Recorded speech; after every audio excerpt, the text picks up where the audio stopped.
দর্শক, সরকারের যুব এবং ক্রীড়া মন্ত্রণালয়, সেই মন্ত্রণালয় থেকে সিদ্ধান্ত নেওয়া হয়েছে দেশের তরুণদের প্রশিক্ষণ দেয়া হবে জুডো, কারাত, সাথে ফায়ারিং প্রশিক্ষণ, অর্থাৎ বন্দুক চালানোর প্রশিক্ষণ দেয়া হবে।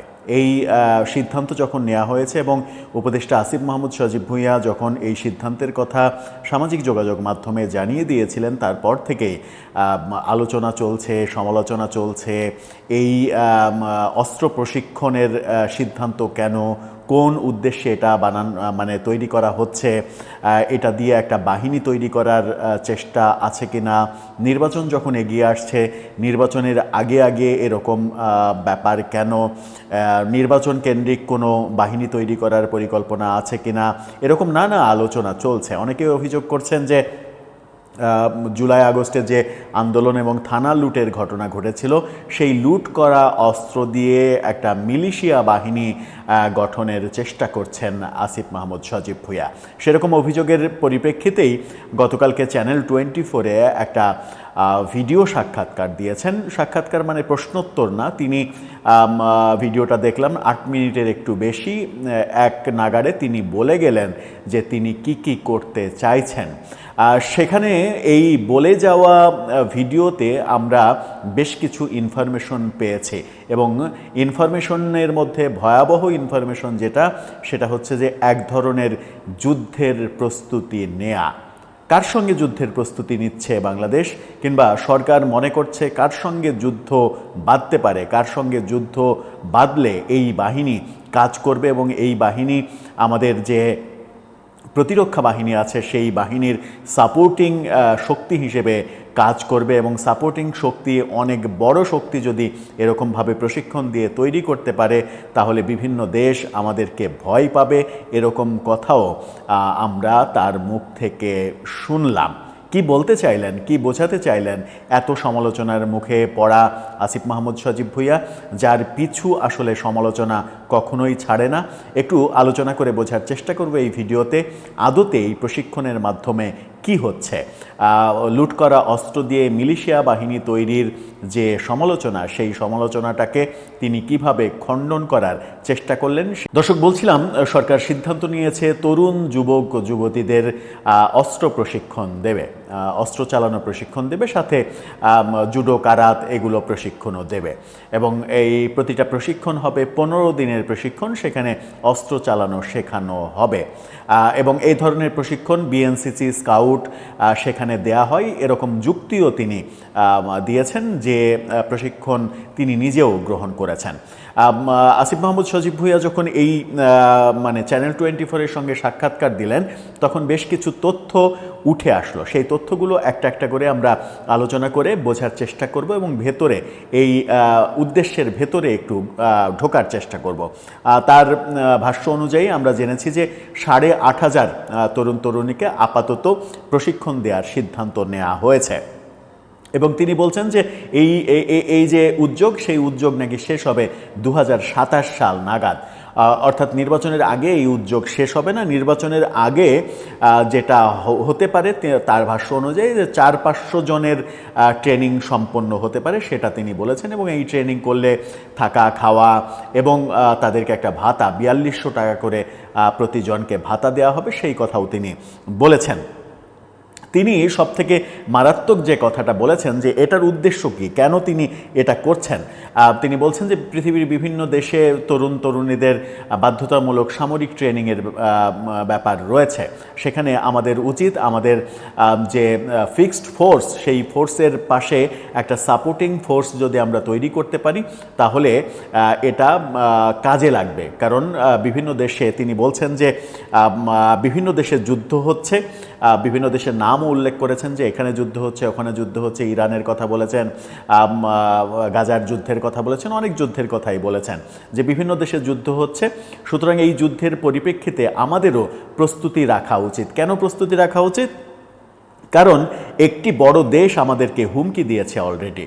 অর্থাৎ তিনি বলতে চাচ্ছেন যে একটি বড় দেশ আমাদেরকে হুমকি দিয়েছে। সেই বড় দেশ বলতে তিনি মানে সাক্ষাৎকারের শেষের দিকে একেবারে স্পষ্ট করে দিয়েছেন যে তিনি ভারতকে বোঝানোর চেষ্টা করছেন যে ভারত আমাদেরকে হুমকি দিয়েছে, সুতরাং ভারতের সঙ্গে যুদ্ধ যদি বাধে তাহলে তার পূর্ব প্রস্তুতি হিসেবেই এই ট্রেনিংটা হচ্ছে।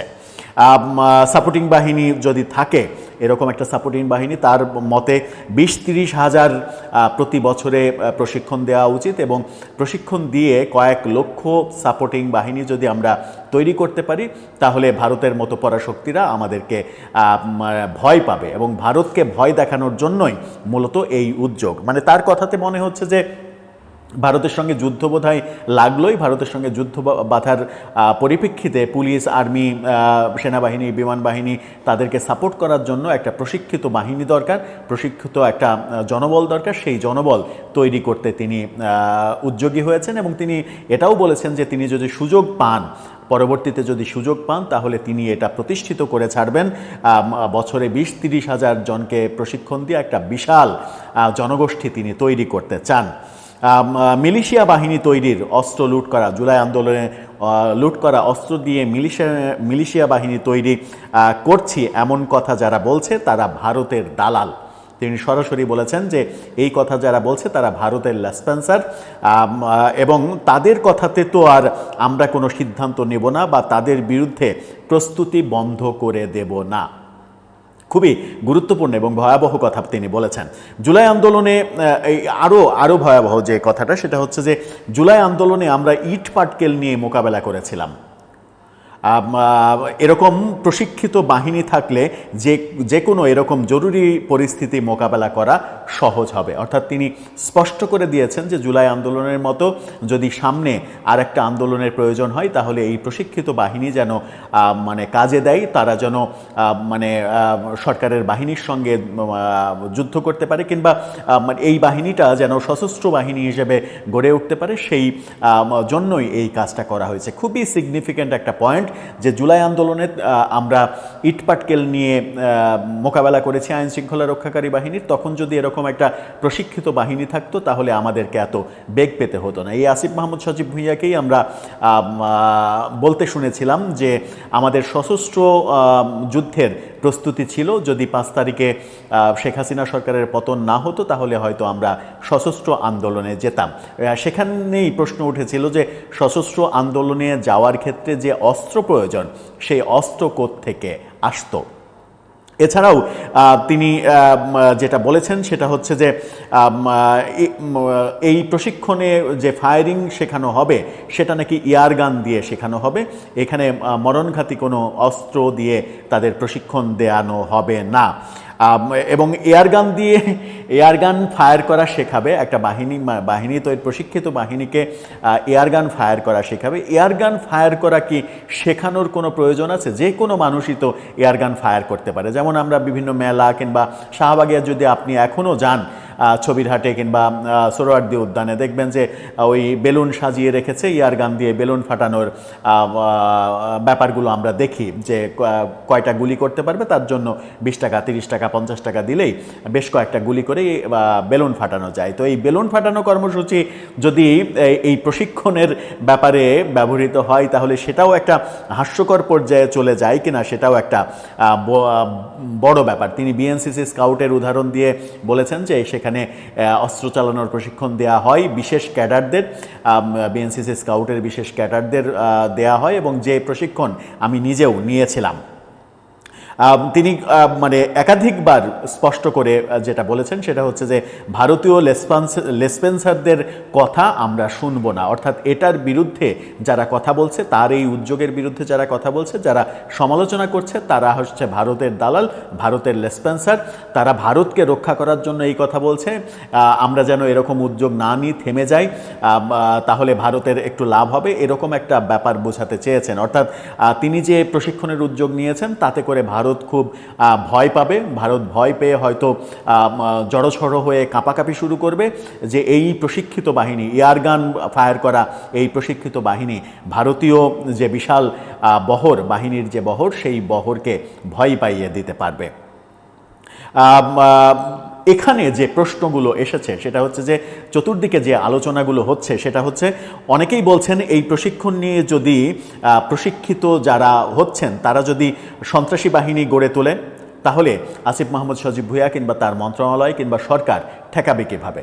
আমি একটা প্রশিক্ষণ দিলাম, একটা জনগোষ্ঠীকে প্রশিক্ষণ দিলাম এবং বন্দুক চালানোর প্রশিক্ষণ দিলাম, যদিও তিনি বলছেন এয়ারগান দিয়ে ফায়ার করা শেখাবে, কিন্তু মৌলিক যে মানে একেবারে প্র্যাকটিক্যালে যে এয়ারগানে ফায়ার করাবে, কিন্তু গুলি চালানোর এবং বন্দুক চালানোর, অস্ত্র চালানোর যে মৌলিক শিক্ষা, খাতা কলমে যে শিক্ষা, সেই শিক্ষাটা তাদেরকে দেয়া হবে। অর্থাৎ একটা প্রশিক্ষিত বাহিনী তৈরি করার জন্যই এটা। কিন্তু তারা যদি পরবর্তীতে সন্ত্রাসী বাহিনী হয়ে উঠে কিংবা এখন পর্যন্ত জুলাই আন্দোলনের যে থানা লুট করা অস্ত্র, ১৫০০-এর বেশি অস্ত্র এখন পর্যন্ত উদ্ধার হয়নি, সেই অস্ত্র যদি এই প্রশিক্ষিত বাহিনীর হাতে চলে যায় তাহলে কি অবস্থা হবে? সেটা কি ঠেকানো যাবে? আবার কেউ কেউ প্রশ্ন করছেন যে এই বাহিনীটা, তিনি যেটা বললেন যে জুলাই আন্দোলনে আমরা ইট পাটকেল নিয়ে আন্দোলন করেছি, তখন যদি মানে সেই কারণেই এরকম একটা প্রশিক্ষিত বাহিনী থাকলে জাতির যে কোনো ক্রান্তি লগ্নে সেটা কাজে লাগবে। এটার এই উদাহরণ দেওয়ার একমাত্র কারণ এবং একমাত্র উদ্দেশ্য হচ্ছে জুলাই আন্দোলনের মতো সামনে আরও আন্দোলন হতে পারে যেখানে এই প্রশিক্ষিত বাহিনী কাজ করতে পারে, যেটা ভয়াবহ আকারে বাংলাদেশের জন্য ঝুঁকিপূর্ণ হতে পারে। এবং সেই কারণেই প্রশ্ন উঠেছে যে এই প্রশিক্ষিত বাহিনী তাহলে কাদের হয়ে কাজ করবে? তারা সরকারের হয়ে কাজ করবে, নাকি এনসিপির হয়ে কাজ করবে, নাকি আসিফ মাহমুদ সজীব ভুঁইয়ার হয়ে কাজ করবে, নাকি প্রফেসর ইউনূসের হয়ে কাজ করবে? সেই প্রশ্নগুলো চতুর্দিকে উঠছে, সামাজিক যোগাযোগ মাধ্যমে এই সমালোচনাগুলো উঠছে। আবার কেউ কেউ এটাও বলছেন যে এই প্রশিক্ষিত বাহিনী মূলত তৈরি করা হচ্ছে, আওয়ামী লীগ ফিরে আসছে, এই আওয়ামী লীগ এলো, এই বুঝি আওয়ামী লীগ ঢুকে পড়লো কিংবা শেখ হাসিনা ঢুকে পড়লেন, এই যে গত 14-15 মাসে এই আলোচনাগুলো শুনেছি এবং এক ধরনের জুজুর ভয় আমরা দেখেছি বিভিন্ন মহলের মধ্যে, সেইটাকে টার্গেট করেও এই প্রশিক্ষণের ব্যবস্থা করা হতে পারে, এমন আলোচনা সমালোচনাও আমরা সামাজিক যোগাযোগ মাধ্যমে দেখছি যে এই বাহিনীকে আওয়ামী লীগ ঠেকানোর কাজে ব্যবহার করার একটা উদ্দেশ্যও থাকতে পারে। সব মিলে তিনি চেষ্টা করলেন ব্যাপারটাকে পরিষ্কার করার, যে এটা দেশের জন্য প্রয়োজন, দেশের স্বাধীনতা সার্বভৌমত্ব রক্ষার জন্য প্রয়োজন। আমাদের যে মূল বাহিনী, সেই বাহিনীগুলোর পাশে যদি এরকম মানে প্যারামিলিটারি মতো একটা প্রশিক্ষিত বাহিনী থাকে তাহলে যে কোনো সময় তাদের হাতে অস্ত্র তুলে দিলে তারা শত্রুর সঙ্গে মোকাবেলা করার সামর্থ্য রাখবে। এখন সেই কারণেই প্রশ্ন উঠছে যে আমরা কি তাহলে ভারতের সঙ্গে যুদ্ধের সত্যিই প্রস্তুতি নিচ্ছি? আর ভারতের সঙ্গে যুদ্ধ লাগলে আমরা কতক্ষণ টিকতে পারবো এই প্রশিক্ষিত বাহিনী দিয়ে? সেই প্রশ্নটাও আসছে। আর সেই প্রশ্নটা যখন আসছে তখন